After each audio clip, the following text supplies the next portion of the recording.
నమస్కారం ETV news కు స్వాగతం ముందుగా ప్రధానాంశాలు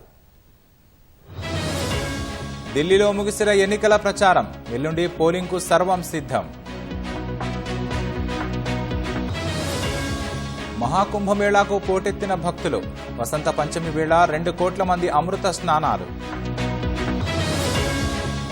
జయశంకర్ అమెరికా పర్యటనపై రాహుల్ ఆరోపణలు అవన్నీ అవాస్తవాలన్న విదేశాంగ మంత్రి సోనియాపై సభా హక్కుల ఉల్లంఘన నోటీసు రాష్ట్రపతిపై అభ్యంతరకర వ్యాఖ్యలు చేశారన్న బీజేపీ జమ్మూ కశ్మీర్ కుల్గాంలో ఉగ్రదాడి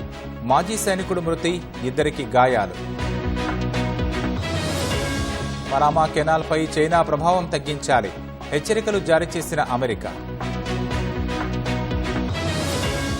సిరియాలో కారు బాంబు పేలుడు 19 మంది మృతి పలువురికి గాయాలు సంజు శాంసన్ వీరికి గాయం 6 వారాల పాటు క్రికెట్కు దూరం